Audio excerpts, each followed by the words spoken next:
Amen. Voilà, bienvenue à ceux qui nous rejoignent. Soyez bénis au milieu de nous. Voilà. On a l'habitude de chanter, on a l'habitude de prier, on a l'habitude d'ouvrir la Bible. Donc c'est ce qu'on va faire. Hein? Voilà. Soyez pas étonnés si c'est votre toute première fois. Que Dieu vous bénisse. Si vous vouliez passer discret, c'est foutu. Alléluia. Voilà. Avec l'Église, eh bien, pour ceux qui nous rejoignent ce matin ou ceux qui nous visitent, on est dans je pourrais dire une thématique, je ne sais pas s'il faut dire ça comme ça, ou une série, ou pour ceux qui rentrent de vacances, hein, sur le désir que le Seigneur a de faire de nous ses disciples. Le plan de Dieu, c'est que nous devenions des disciples de Christ, et qu'à notre tour, nous soyons en mesure d'engendrer des disciples, qui seront capables de transmettre tous les enseignements du Maître, jusqu'à ce qu'il revienne. Et que chaque génération, comme ce qui s'est passé jusqu'à aujourd'hui, puisse transmettre le bon dépôt, transmettre la parole, l'évangile de Dieu, le salut en Jésus-Christ et la vie éternelle. Et donc, on s'est arrêté il y a quelques semaines sur le désir que Dieu a de faire des disciples. Et la dernière fois, je vous ai partagé que le propre du disciple, c'est de se mettre au pied du Maître et d'écouter son enseignement. C'est de cette manière que le Seigneur terminera l'évangile de Matthieu en disant « Allez, faites de toutes les nations des disciples, vous les baptiserez au nom du Père, du Fils et du Saint-Esprit, et vous allez leur enseigner à observer tout ce que je vous ai transmis. Voici, je suis avec vous tous les jours jusqu'à la fin du monde. » L'objectif, c'est que cette transmission de l'enseignement du Maître. Et je vous disais, pour redémarrer cette année 2024, ce serait bien que chacun individuellement et tous ensemble, on revienne au pied de Jésus. Et qu'on se mette tout à nouveau à écouter ce qu'il a voulu nous enseigner, quelles ont été ses paroles, quelles sont ses intentions, pour que tout à nouveau, nous puissions plonger un peu plus profondément dans ce qu'est une vie de disciple. Et que nous soyons reconnus comme tels. Il est dit que Pierre et Jean, lorsque le boiteux a été guéri, le Sanhédrin était complètement perturbé. Mais ils les reconnurent, dit les Actes des Apôtres, pour avoir été avec Jésus. Et le but de l'Église, c'est qu'elle soit reconnue pour avoir été avec Jésus. Dites-moi Amen. Amen. Voilà. Matthieu, on va continuer, chapitre 5, verset 17. On va lire quelques versets et on va continuer ensemble ce que nous avons partagé la dernière fois. Voilà. C'est Jésus qui dira « Ne croyez pas que je sois venu pour abolir la loi ou les prophètes. Je suis venu non pour abolir, mais pour accomplir. Car je vous le dis en vérité, tant que le ciel et la terre ne passeront point, il ne disparaîtra pas de la loi un seul iota, un seul trait de lettre, jusqu'à ce que tout soit arrivé. Celui donc qui supprimera l'un de ses plus petits commandements et qui enseignera aux hommes à faire de même sera appelé le plus petit dans le royaume des cieux. Mais celui qui les observera et qui enseignera à les observer, celui-là sera appelé grand dans le royaume des cieux. Car je vous le dis, si votre justice ne surpasse celle des scribes et des pharisiens, vous n'entrerez point dans le royaume des cieux. Amen. Je m'arrête là. On continuera peut-être tout à l'heure. C'est un passage qui a fait couler beaucoup d'encre. Est-ce que Jésus est venu pour abolir ou pour accomplir la Torah et les prophètes, la loi et les prophètes? Mais ce matin, j'aimerais qu'on puisse bien comprendre ce que le Seigneur a voulu dire. N'oubliez jamais ceci. Lorsque vous lisez les évangiles, il faut toujours se rappeler que Matthieu, Marc, Luc, Jean, vont exposer quel est l'enseignement qu'ils ont reçu de Jésus? Comment ils ont perçu cet enseignement? Et voilà ce qu'ils en transmettent.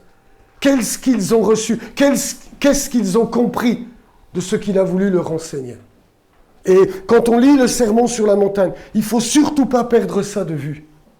La dernière fois, nous nous étions arrêtés sur les béatitudes. Toutes les fois où Jésus va dire « Heureux ceux qui pleurent, heureux les débonnaires, heureux les persécutés » pour la justice et à cause de son nom, etc. Et je vous disais, c'est un enseignement qui est plus que étonnant parce qu'il fait voler en éclats toutes les attentes messianiques. Lorsque, les Juifs de l'époque attendaient le Messie, ils attendaient le libérateur. Ils attendaient celui qui allait renverser l'ordre naturel. L'Empire romain allait voler en éclats et Israël allait retrouver sa grandeur. Et c'est quelque chose qui a eu du mal à les quitter jusqu'après la résurrection. On en a parlé vite fait jeudi, et lorsque Jésus est ressuscité, juste avant qu'il reparte dans la gloire, les disciples vont lui dire, écoute Seigneur, tu l'as pas fait à Pâques, tu vas peut-être le faire à Pentecôte, et c'est en ce temps que tu vas rétablir le royaume d'Israël. Le Seigneur va leur dire, c'est pas à vous de savoir les temps que le Père a fixés de sa propre autorité. Cherche pas à savoir quand il va revenir exactement. Toi, tu es appelé à être un témoin et un disciple de Jésus-Christ. Fais l'œuvre de Dieu. Accomplis ce qu'il t'a demandé.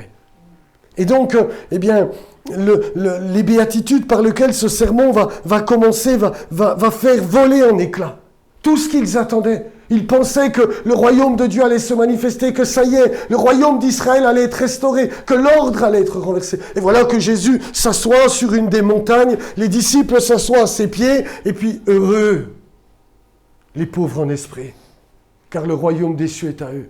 Heureux ceux qui pleurent, car ils seront consolés. Heureux les débonnaires, car ils hériteront la terre. Heureux ceux qui sont persécutés. Et la fin du sermon dit, tout le monde était étonné de son enseignement. Qu'est-ce qu'il raconte là? Ça va à l'encontre de toutes les pensées humaines. Seigneur, comment tu peux dire que quelqu'un qui pleure, c'est quelqu'un d'heureux, quelqu'un de persécuté? Les 365 millions de frères dans le monde, toi tu les considères bénis. Mais qu'est-ce que cet enseignement bizarre? Ça va à l'encontre de toutes les conceptions humaines. Nous les déclarons malheureux. Jésus les déclare heureux. Et nous devons bien comprendre ça. C'est essentiel de saisir, parce que c'est ce que Matthieu et les autres évangélistes veulent nous faire comprendre. Et après cela, Jésus va faire cette déclaration que nous avons lue. Jésus va déclarer qu'il n'est pas venu pour abolir. Il n'est pas venu pour renverser la Torah et les prophètes, mais il est venu pour les accomplir. Et il va dire, mais si votre justice ne surpasse pas celle des scribes et des pharisiens, vous n'entrerez jamais dans le royaume de Dieu. Et j'aimerais qu'on s'attarde sur ce que le Seigneur et surtout sur ce que cet évangile veut nous enseigner. C'est fondamental que nous comprenions bien cela. Si nous voulons nous remettre au pied du Maître et écouter son enseignement, c'est indispensable. Le langage que Matthieu va employer en grec, c'est grec, mais à l'origine, vous savez qu'aujourd'hui, on a la certitude que Matthieu était d'abord écrit en hébreu. Mais en grec, le mot pour abolir, c'est katalou, en grec. Peu importe, je ne vais pas vous faire un cours de grec ce matin. Abolir, dissoudre, désunir ou renverser. Et le mot pour accomplir, c'est pléro. Ça veut dire remplir jusqu'à bord. Faire abonder ou compléter. Et en fait, si vous voulez, ces transcriptions de ces deux mots sont la transcription de termes techniques qui étaient propres aux pharisiens ou aujourd'hui aux rabbins, où il est question de lévatel. Lévatel, ça veut dire abolir, tordre le sens des Écritures. Quand il va dire, je ne suis pas venu pour abolir, en fait, dans l'hébreu, ça veut dire, je ne suis pas venu tordre le sens des Écritures. Ne croyez surtout pas ça. Parce que son enseignement dénote avec tout ce qu'ils ont. Eux, ils pensaient que ça y est, il n'y aurait plus de larmes. Ça y est, ils allaient être les premiers. Ça y est, ils allaient régner sur le monde. Et tout l'enseignement de Jésus est en train de leur dire le contraire. Alors il va leur dire, ne croyez surtout pas. Je ne tords pas le sens. Et puis, pour accomplir, en hébreu, c'est l'ékayem. L'ékayem, ça veut dire, accomplir, exactement, réaliser pleinement. Faire remplir jusqu'à rabord. On pourrait traduire ce verset 17 de manière un peu plus littérale. Ne croyez pas que je sois venu tordre le sens des Écritures. Ne croyez pas que je suis venu renverser la Torah ou les prophètes. Non, je suis venu le remplir jusqu'à rabord. Je suis venu donner la véritable explication. Comment ils auraient dû le comprendre. Et ensuite, nous allons le voir, le Seigneur va dire, vous avez entendu qu'il a été dit, mais moi je vous dis. Voilà comment il fallait l'interpréter. Voilà de quelle manière il fallait le comprendre. Mais avant d'entrer dans ces choses, je ne sais pas si vous vous souvenez, la dernière fois nous avons regardé les béatitudes et je vous ai dit qu'il y a dans les évangiles 2 hommes qui ont failli, eux, passer même à côté de cet enseignement. Vous vous souvenez, pour ceux qui étaient là, j'ai parlé de Jean le Baptiste qui, dès le baptême, s'est opposé à Jésus. Et puis dans sa prison, il demande si un autre doit venir. Il est heurté et Jésus va lui répondre « Heureux celui pour qui je ne serai pas une occasion de chute ». Vous vous souvenez de cela? Et puis nous nous étions arrêtés sur Pierre. Pierre qui, de la même manière, au chapitre 16, le Seigneur va leur demander ce que les hommes pensent de lui. Ils vont dire, certains disent que tu es le prophète, Élie, d'autres Jérémie, etc., etc. Mais vous, vous dites quoi? Et c'est là que Pierre va dire, Seigneur, tu es le Fils du Dieu vivant. Tu es le Christ. C'est au chapitre 16. Et qu'est-ce que va lui répondre Jésus? Tu peux? Tu es heureux, Simon. Parce que ce n'est pas la chair et le sang qui t'ont révélé cela, c'est mon Père qui est dans les cieux. Et regardez avec moi, tout de suite après, au verset 21. On va le relire comme ça, on se remet bien. Non, même le verset 20, pardon. Même verset 20. Regardez avec moi. Alors, il recommanda aux disciples de ne dire à personne qu'il était le Christ. Dès lors, Jésus commença à faire connaître à ses disciples qu'il fallait qu'il allât à Jérusalem, qu'il souffrit beaucoup de la part des anciens, des principaux sacrificateurs et des scribes, qu'il fut mis à mort et qu'il ressuscita le 3e jour. Pierre, l'ayant pris à part, se mit à le reprendre et dit « À Dieu ne plaise, Seigneur, cela ne t'arrivera pas !» Mais Jésus se retournant dit à Pierre « Arrière de moi, Satan, tu mets en scandale, car tes pensées ne sont pas les pensées de Dieu, mais celles des hommes. » Alors Jésus dit à ses disciples, « Si quelqu'un veut venir après moi, qu'il renonce à lui-même, qu'il se charge de sa croix et qu'il me suive. Car celui qui voudra sauver sa vie la perdra, mais celui qui la perdra à cause de moi la trouvera. Et que servirait-il à un homme de gagner le monde, tout le monde, s'il perdait son âme? Ou que donnerait un homme en échange de son âme? Car le Fils de l'homme doit venir dans la gloire de son Père, avec ses anges. Et alors il rendra à chacun selon ses œuvres. Je vous le dis en vérité, quelques-uns de ceux qui sont ici ne mourront point, qu'ils n'aient vu le Fils de l'homme venir dans son règne. Voilà que, Pierre est déclaré heureux. Parce qu'il a déclaré que Jésus était bel et bien le Christ, le Messie d'Israël. Puis le Seigneur va demander qu'il ne parle pas de cela. Vous ne parlez pas de cela. Et le texte continue en disant, dès lors. Dès ce moment, Jésus va commencer à faire connaître à ses disciples qu'il va à la croix. Et le même Pierre qui vient de dire « Tu es le Christ », comme un bon disciple, un disciple ne reprenait jamais son maître. Il va le prendre à part. Il ne va pas le faire devant les autres. Seigneur, à Dieu ne plaise. Ça t'arrivera jamais. Jamais. On voit que ce même Pierre va se heurter contre l'enseignement de Jésus. Il ne comprend plus. Il passe à côté. À tel point que Jésus lui a dû dire « Arrière de moi, Satan ». Le même Pierre, comme Jean-Baptiste s'était opposé dans les eaux du Jourdain au baptême de Jésus, il ne comprend plus dans sa prison parce qu'il n'est pas délivré, parce qu'il n'est pas secouru. Pierre se heurte contre cette pensée de la croix. Vous comprenez ce que je suis en train de dire? Il se heurte contre les heureux, contre la pensée de Dieu. Christ va mourir pour le péché du monde. Ses disciples, c'est impensable. Tu n'es pas venu pour ça. Tu es venu pour nous délivrer des Romains. Tu vas nous délivrer de l'épreuve. Mais Jésus fait voler en éclats toutes les conceptions.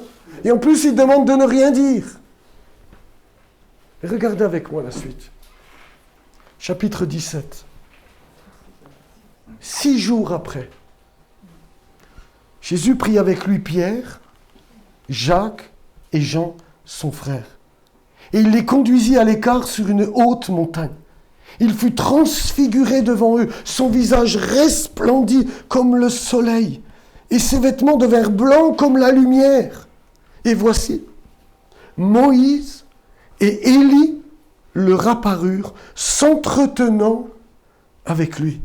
Pierre, prenant la parole, dit à Jésus, « Seigneur, il est bon que nous soyons ici. Si tu le veux, je dresserai ici 3 tentes, une pour toi, une pour Moïse, une pour Élie. » Comme il parlait encore, une nuée lumineuse les couvrit. Et voici, une voix fit entendre de la nuée ces paroles. « Celui-ci est mon fils bien-aimé, en qui j'ai mis toute mon affection. Écoutez-le. » Lorsqu'ils entendirent cette voix, les disciples tombèrent sur leur face. Ils furent saisis d'une grande frayeur. Et Jésus, s'approchant, les toucha et dit, « Levez-vous, n'ayez pas peur. » Ils levèrent les yeux et ne virent que Jésus seul.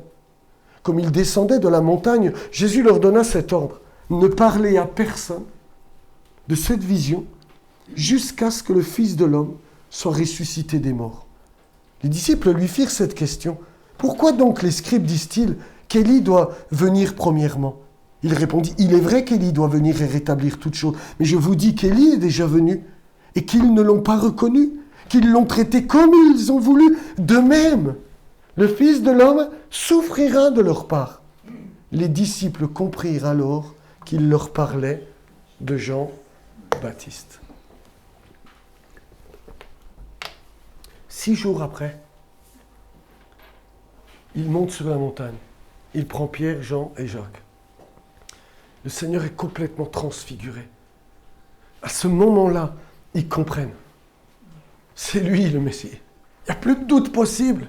Son visage devient resplendissant comme le soleil. Vous imaginez ce qui se passe.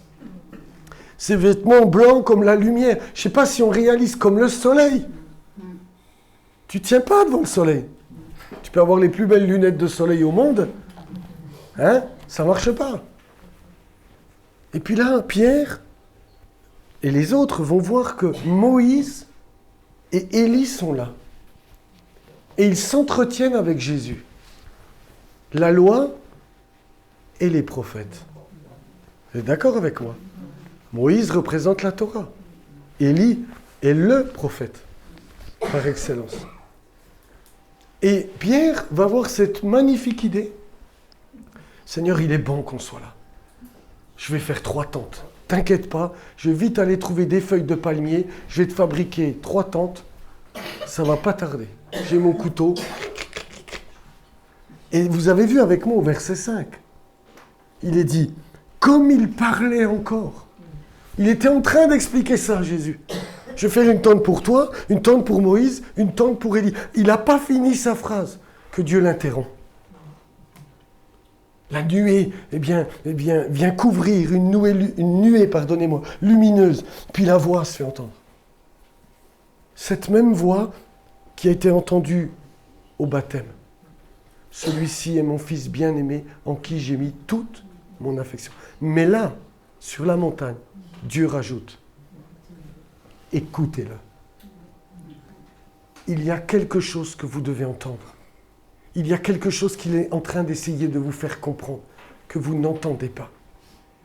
Les disciples sont effrayés, ils tombent à terre. La bienveillance de Jésus. Jésus ne les condamne pas, vous avez remarqué, il ne les rabroue pas. Il va leur dire, levez-vous, n'ayez pas peur. Et le texte dit, ils levèrent les yeux, ils ne virent que Jésus seul. Qu'est-ce que Matthieu veut nous faire entendre? Pourquoi Matthieu rappelle ces choses-là? Matthieu est en train de dire que,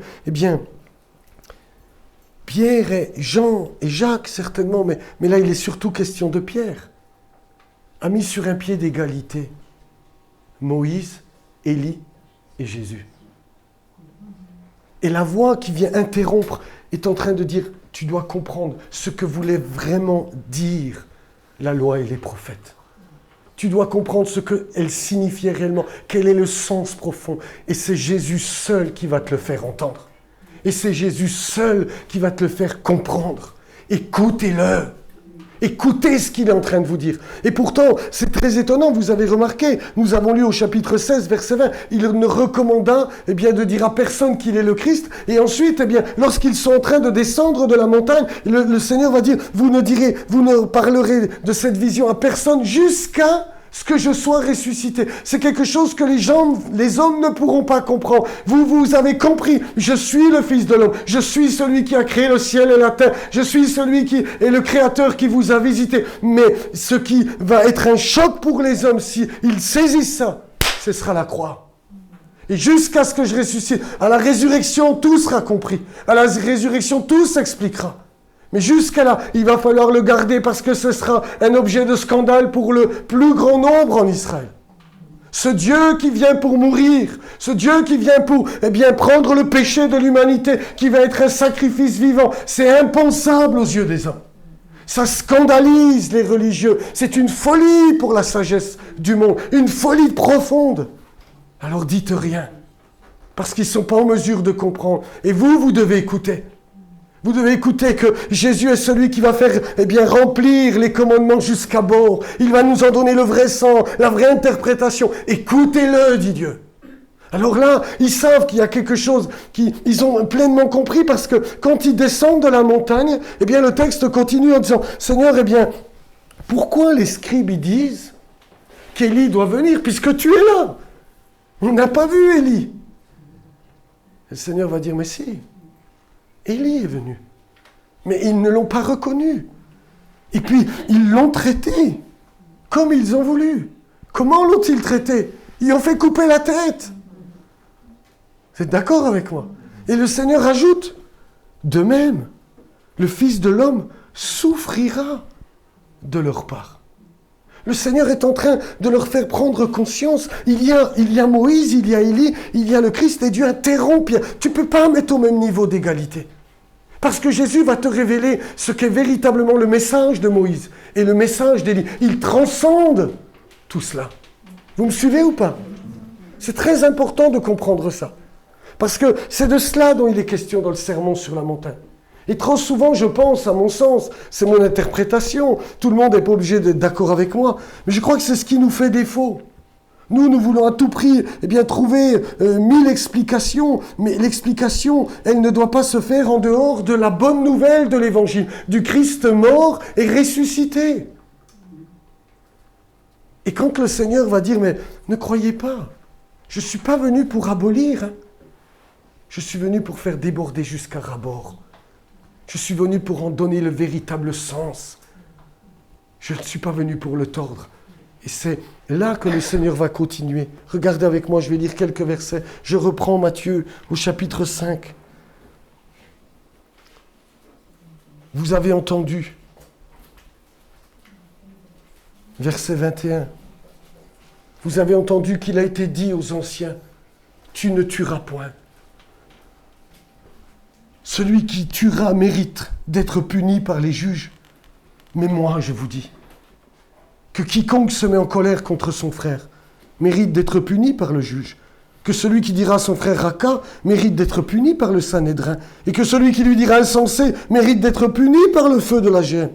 Verset 27. Vous avez appris qu'il a été dit, tu ne commettras point d'adultère. Mais moi, je vous dis que quiconque regarde une femme pour la convoiter a déjà commis un adultère avec elle dans son cœur. Si ton œil droit est pour toi une occasion de chute, arrache-le, jette-le loin de toi, car il est avantageux pour toi qu'un seul de tes membres périsse et que ton corps entier ne soit pas jeté dans la géhenne. Verset 33.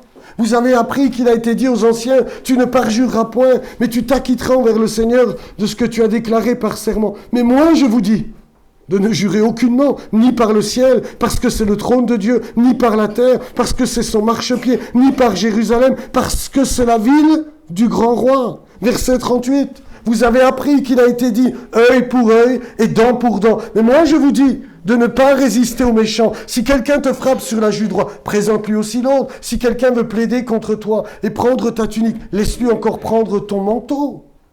Si quelqu'un te force à faire 1000, fais-en 2 avec lui. Donne à celui qui te demande. Et ne te détourne pas de celui qui veut emprunter de toi. Vous avez appris qu'il a été dit, tu aimeras ton prochain et tu haïras ton ennemi. Mais moi, je vous dis, aimez vos ennemis. Bénissez ceux qui vous maudissent. Faites du bien à ceux qui vous haïssent. Et priez pour ceux qui vous maltraitent et qui vous persécutent. Afin que vous soyez fils de votre Père qui est dans les cieux. Car il fait lever son soleil sur les méchants et sur les bons. Il fait pleuvoir sur les justes et sur les injustes. Si vous aimez ceux qui vous aiment, Quelle récompense méritez-vous? Les publicains aussi n'agissent-ils pas de même? Et si vous saluez seulement vos frères, que faites-vous d'extraordinaire? Les païens aussi n'agissent-ils pas de même? Soyez donc parfaits, comme votre Père céleste est parfait.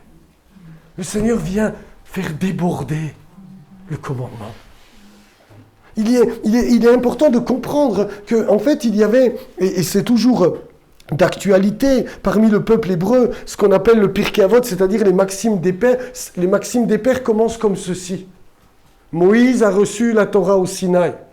Il l'a transmise à Josué. Josué l'a transmise aux anciens. Les anciens l'ont transmise aux prophètes, et les prophètes l'ont transmise aux 120 de la grande synagogue. Et voici ce qu'ils ont dit. Soyez prudents dans votre jugement. Faites beaucoup de disciples et mettez une haie de protection autour de la Torah. Et donc il y avait une chaîne de transmission qui des anciens se transmettait. Et quand Jésus va dire « vous avez appris de la part des anciens », il parle de cette chaîne de transmission. Mais il va dire « mais moi je vous dis ». Il se place en autorité. Il se place en celui qui interprète justement la Torah et les prophètes. Et là, ce qui pourrait sembler contradictoire, et c'est pourquoi certains ont dit c'est fini la Torah, le Seigneur l'a abolie. C'est pas du tout ce qu'il dit. Au lieu de l'abolir, il fait déborder le commandement. Parce que tu ne tueras point, ça devient, mais moi je te dis, même si tu te mets en colère, le Seigneur va au plus profond, va chercher au plus profond de nous ce qui est à l'origine du meurtre. L'adultère, il va dire, mais même si simplement tu regardes, tu as déjà commis l'adultère dans ton cœur. On voit bien que le Seigneur va au-delà. On vous a dit œil pour œil, dent pour dent. Mais ça, c'est la Torah qui l'enseigne. Mais moi, je vous dis, ne résiste pas aux méchants. Le Seigneur va plonger profondément dans ce que la Torah et les prophètes devaient enseigner. Ce qu'Israël devait comprendre. Et je crois, frères et sœurs, que la Torah et les prophètes doivent être lus à la lumière de Golgotha. À la lumière de l'Esprit de Christ, à la lumière de l'Esprit qui l'a inspiré, pour que nous entrions profondément dans le texte que nous avions et que Moïse nous a transmis. Et c'est pourquoi il dira, je vous le dis, votre justice doit dépasser celle des scribes et des pharisiens, pardonnez-moi. Et vous devez chercher quoi? La justice de Dieu. Non pas celle que les hommes ont établie, non pas celle que les hommes ont souhaité ou pensent avoir compris, mais celle qui vient de Dieu, ce que Dieu désirait. Oh, je ne suis pas du tout venu l'abolir. Je suis venu faire déborder le commandement jusqu'à ras-bord. Et tout cela doit être lu à la lumière de Golgotha, de la manière dont Dieu a agi, de la manière dont Dieu s'est manifesté. C'est extraordinaire. Le Seigneur va continuer en disant, tu dois aimer tes ennemis. Ensuite, vous avez remarqué au chapitre 6, vous le relirez à la maison, il va dire, ne cherche aucune gloire devant les hommes. Eux, ils cherchent à paraître justes. Quand vous pratiquez votre justice, chapitre 6, verset 1er, gardez-vous de pratiquer votre justice devant les hommes pour en être vus. Puis il va dire, lorsque tu pries, lorsque tu donnes ton aumône, lorsque tu jeûnes, ne le fais pas savoir aux hommes, cherche pas ta gloire, laisse-la croire, travailler au-dedans de toi pour que tu sois un homme et une femme humble, comme lui. Vous vous souvenez, quand nous avons parlé de la prière, il est dit, sa renommée grandissait, et puis on voulait le faire roi, et lui se retirait dans les déserts, et il priait. Il ne cherchait pas la gloire des hommes. Et ce qui est très intéressant, frères et sœurs, je n'ai pas le temps de tout développer, mais vous remarquerez que le Seigneur va parler en vérité des deux tables de la loi. Dans un premier temps, ce que nous avons lu, il va parler de la deuxième table, c'est-à-dire de nos relations avec les hommes. Honore ton père et ta mère, tu ne tueras point, tu ne commettras point d'adultère, etc. Et puis à partir du chapitre 6, il va parler de notre relation avec Dieu. C'est la première table. Tu aimeras le Seigneur ton Dieu, tu ne feras pas d'idole, etc., etc. Tu respecteras le jour du Shabbat. Et Jésus reprend à l'envers quelque part. Mais ça, c'est pas grave. D'abord, il place nos relations entre nous. Priez pour ceux qui vous persécutent. C'est facile à dire, ça. Vous êtes d'accord avec moi? Mais c'est pas ce qu'il a fait. Jésus nous a tellement aimés qu'il est venu et il a pris sur lui nos iniquités. Il aurait pu nous condamner. Mais voilà qu'il a voulu prendre sur lui. Vous savez, c'est ce qu'il dira au chapitre 7 et au verset 12. Regardez avec moi. Parce que Matthieu va bien expliquer tout cela. Matthieu chapitre 7, verset 12. Tout ce que vous voulez que les hommes fassent pour vous, faites-le de même pour eux. C'est là la loi et les prophètes. N'est-ce pas ce que Jésus a fait pour nous? Il a fait ce que nous aurions aimé. Il aurait dû nous rabrouer pour nos péchés. Il aurait dû nous condamner. Mais voilà qu'il s'est dépouillé, qu'il est venu au milieu de nous et qu'il a pris sur lui nos iniquités. Voilà qu'il a fait ce que nous aurions tellement aimé que quelqu'un fasse. Il a pardonné nos péchés. Et il nous offre une vie nouvelle. Et il vient bénir ceux qui l'ont maudit. Regardez avec moi, il continuera, chapitre 22. Chapitre 22. Je crois que c'est, je vais vous dire exactement, chapitre 22, de toujours Matthieu, verset 34. Écoutez ça. Chapitre 22, verset 34. Les pharisiens ayant appris qu'il avait réduit au silence les sadducéens se rassemblèrent. Ils sont contents parce qu'il y avait une guerre entre eux. Et l'un d'eux, docteur de la loi, lui fit cette question pour l'éprouver. Maître, quel est le plus grand commandement de la loi? Jésus lui répondit, tu aimeras le Seigneur ton Dieu de tout ton cœur, de toute ton âme, de toute ta pensée. Première table. C'est le premier, le plus grand commandement. Et voici le second qui lui est semblable. Tu aimeras ton prochain comme toi-même. De ces deux commandements dépendent toute la loi et les prophètes. C'est de cela dont il est question dans le sermon sur la montagne. C'est comme ça qu'il faut le comprendre. Il va dire, mais n'expose pas ta femme. Ne l'expose pas en adultère. Meurs au chapitre 6, au bien de cette terre. Ne vous amassez pas des trésors. N'adorez pas maman. Il est en train de parler de l'œuvre de la croix au-dedans de nous. Et ce que le Saint-Esprit voudrait opérer au-dedans de nous. Sinon, nous avons une justice semblable aux scribes et aux pharisiens. Mais pas ce que Dieu voudrait. Pas ce que le commandement de la Torah et des prophètes désiraient. Vous comprenez ce que je suis en train de dire? C'est trop... Oui, je m'exprime bien. C'est pas que je doute de votre compréhension quand je dis ça. C'est de ma façon de m'exprimer. C'est de cela dont il est question. Et je voudrais vous reposer cette question, frères et sœurs. Est-ce que la croix inspire toujours notre marche? Est-ce que nous laissons ce travail se faire encore au-dedans de nous? Est-ce que nous acceptons de vivre de cette manière-là? Parce qu'un disciple de Jésus, c'est comme ça qu'il doit marcher. Sinon, ce n'est pas un. Et moi, c'est ma prière. Seigneur, je veux marcher dans tes voies. Je veux être comme cela, avec premièrement ma femme, mes filles, avec mes frères et mes sœurs dans l'église, avec mon entourage. Parce que c'est ça que tu nous as demandé. Et la question qu'on doit se poser, c'est est-ce que la croix inspire ta marche? Ou alors, je vais le dire plus bibliquement, pardonnez-moi, est-ce que tu construis sur le roc ou sur le sable? Parce que c'est comme ça qu'il va terminer. Si t'entends, c'est bien, mais si tu ne mets pas en pratique, ça ne sert à rien. Tu te trompes toi-même. Tu as une justice comme celle des scribes et des pharisiens.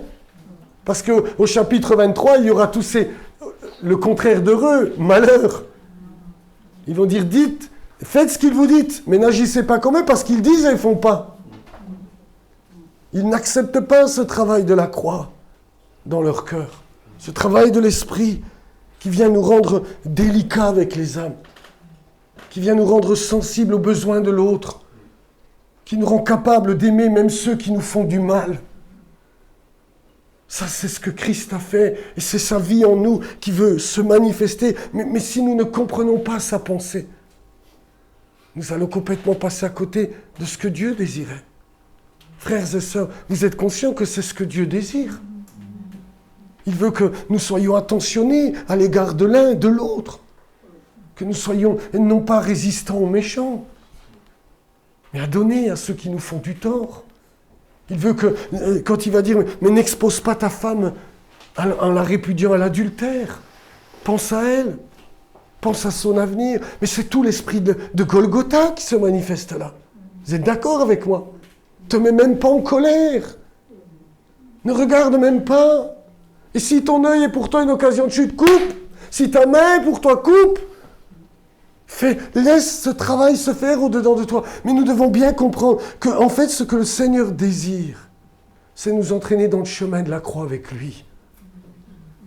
Et tu ne peux pas mettre Moïse et Élie sur un même plan d'égalité. Écoute ce qu'il est en train de dire. Il te parle de Golgotha. Il te parle de son plan. Il te parle de sa pensée. Et le problème des hommes, c'est qu'ils ont mal interprété la Torah et les prophètes. Parce qu'en vérité, c'est de cela dont il était question. Vous vous souvenez, lorsque cette femme a été surprise en adultère, et après je me tais, eh bien, ils l'ont amenée devant Jésus. Vous connaissez dans Jean chapitre 8. Ils vont dire, « Maître, nous voudrions savoir. Cette femme a été prise en flagrant délit d'adultère. Moïse nous demande de la lapider. Et toi, que dis-tu » Et là, Jésus se baisse. Il écrit, on ne sait pas quoi. Tout le monde a désiré percer le mystère, mais ce n'est pas ça qui est important. Ils vont le presser. Ils le pressent. Dis-nous. Ils ont mis cette femme au milieu. Elle est humiliée, cette femme. Elle est abaissée par ces hommes. Et le Seigneur se lève. Il va dire ceci. Que celui qui n'a jamais péché lui jette le premier la pierre. Et là, Jésus se rabaisse. Et on entend des pierres. Pouc, pouc, pouc. Le texte dit du plus vieux au plus jeune.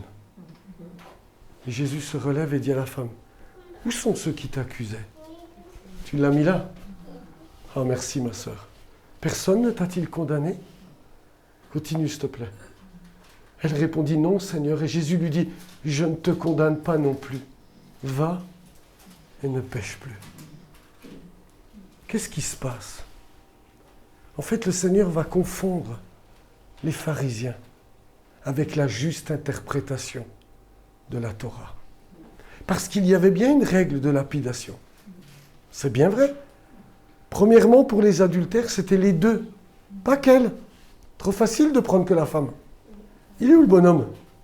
Lui aussi, il faut nous l'amener là. Elle n'était pas toute seule dans le lit. Vous êtes d'accord avec moi? C'est facile ça. Ça, c'est la première chose. Mais la deuxième chose, et la chose la plus importante, dans la règle de lapidation, Dieu avait dit une chose précise.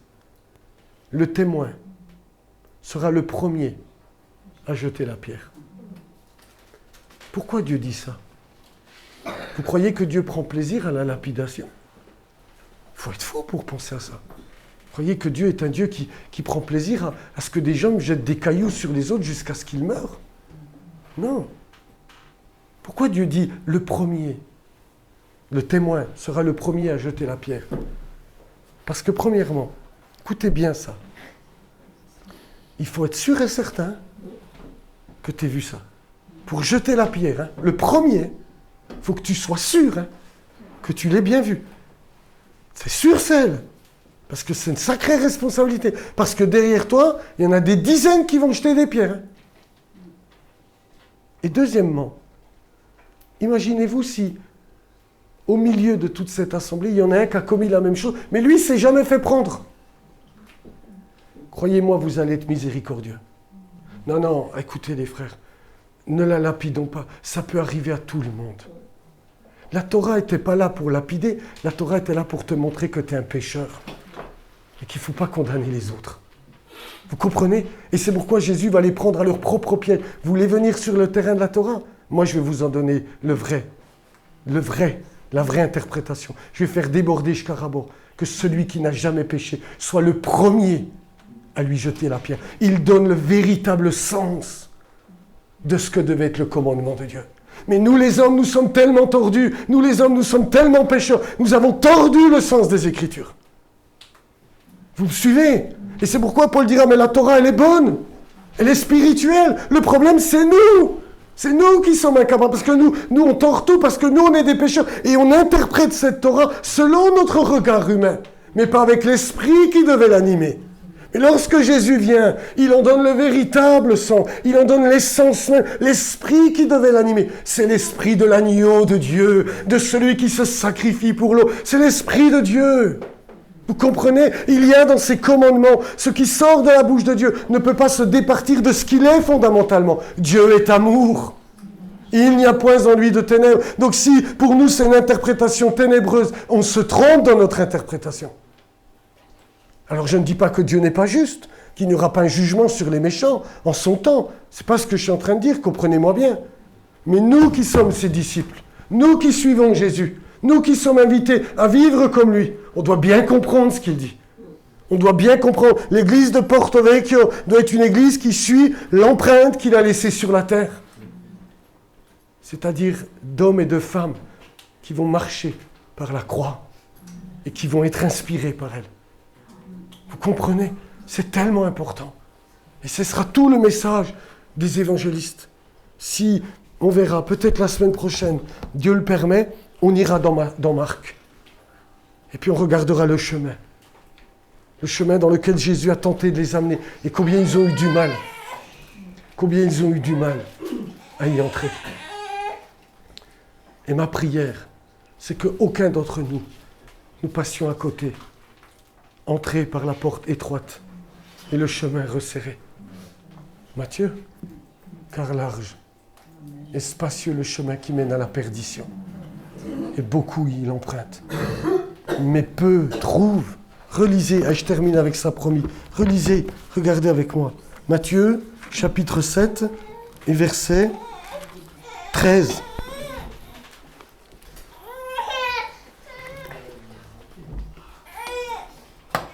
Verset 13. Attends encore 2 secondes, gamin. C'est bientôt fini.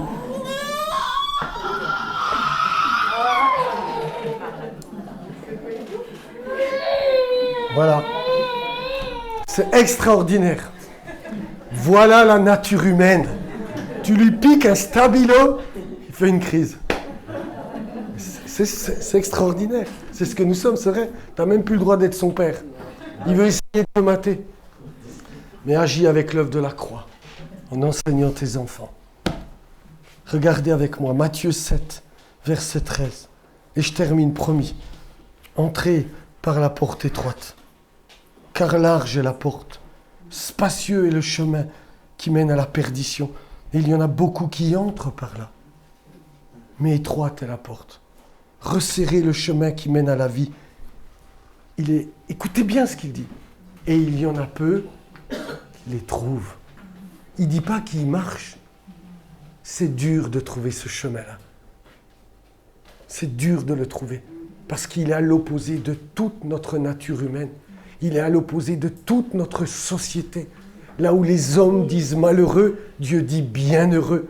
Là où les hommes disent maudit, Dieu dit béni. C'est tellement dur de le trouver. Mais si nous, ses disciples, nous entendons sa voix, empruntons ce chemin. C'est celui qui mène à la vie et qui nous ramènera à la gloire de Dieu. Amen. Seigneur, nous voulons te rendre grâce. Personne ne pouvait enseigner comme toi tu l'as fait. Quelle grâce! Pendant des siècles, les hommes avaient transmis ta Torah et les prophètes avec essayant, Seigneur, d'avoir la plus juste interprétation possible. Ces hommes étaient des hommes pieux, j'en doute pas, essayant de faire la volonté de Dieu. Mais tu es venu nous montrer comment marcher véritablement. Tu nous as dit de rechercher le royaume et la justice de Dieu. Tu nous as dit d'abandonner nos projets tout humains, d'abandonner l'amour de la richesse, d'abandonner, Seigneur, le mépris de l'autre, le mépris de son épouse. Tu nous as dit d'abandonner, Seigneur, la résistance aux méchants. Tu nous as dit d'aimer ceux qui nous font du mal. Tu pouvais le dire parce que c'est ce que tu es venu faire. Tu t'es dépouillé de ta gloire Tu as fait pour nous ce que nous aurions tant aimé qu'on nous fasse. Ne pas nous condamner, ne pas nous rabrouer, ne pas nous juger.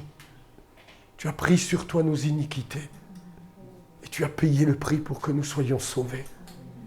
Seigneur, ce matin, alors que nous allons prendre maintenant le pain et le vin, je te demande de nous accorder tout à nouveau nous puissions rentrer en nous-mêmes et comprendre ta pensée. Et comme des disciples, de se mettre à l'œuvre comme tu le souhaites, comme tu le désires. Je veux m'humilier devant toi parce que c'est tellement dur. C'est tellement compliqué, Seigneur. Nous sommes tellement façonnés par cette société, par ces façons de voir, de penser. C'est trop souvent le monde qui nous dicte les règles et non pas ta parole et ton esprit. C'est tellement difficile, Seigneur, d'entrer dans ce chemin, de le trouver même. Oh, Seigneur, ce matin, je te prie de nous aider. Je te prie que cette Église soit un phare pour beaucoup en marchant dans le chemin de Dieu, dans le chemin de la justice, dans le chemin que tu as tracé. C'est ainsi que nous serons le sel de la terre et que notre lumière pourra luire ainsi pour éclairer les autres. Donne-nous cette grâce. Donne-nous, par le Saint-Esprit, l'éclairage dont nous avons besoin. Fais-nous comprendre toutes les Écritures. Fais-nous comprendre les prophètes par le Saint-Esprit, par celui qui l'a inspiré, par celui qui en est à l'origine, par celui qui désirait nous enseigner qui est Dieu et comment Dieu agit, afin que ton Église de Porto Vecchio, que chacun, chacune, personnellement, nous devenions parfaits, comme notre Père céleste est parfait. Que personne ne regarde à l'autre, mais que chacun s'examine soi-même. Comment puis-je voir, Seigneur, la paille qui est dans l'œil de mon voisin, alors qu'une poutre est dans la mienne? Comment puis-je, Seigneur, agir à l'encontre de ce que tu as fait pour nous? Aide-nous, je t'en supplie. Aide-nous, Seigneur. Amen. Amen.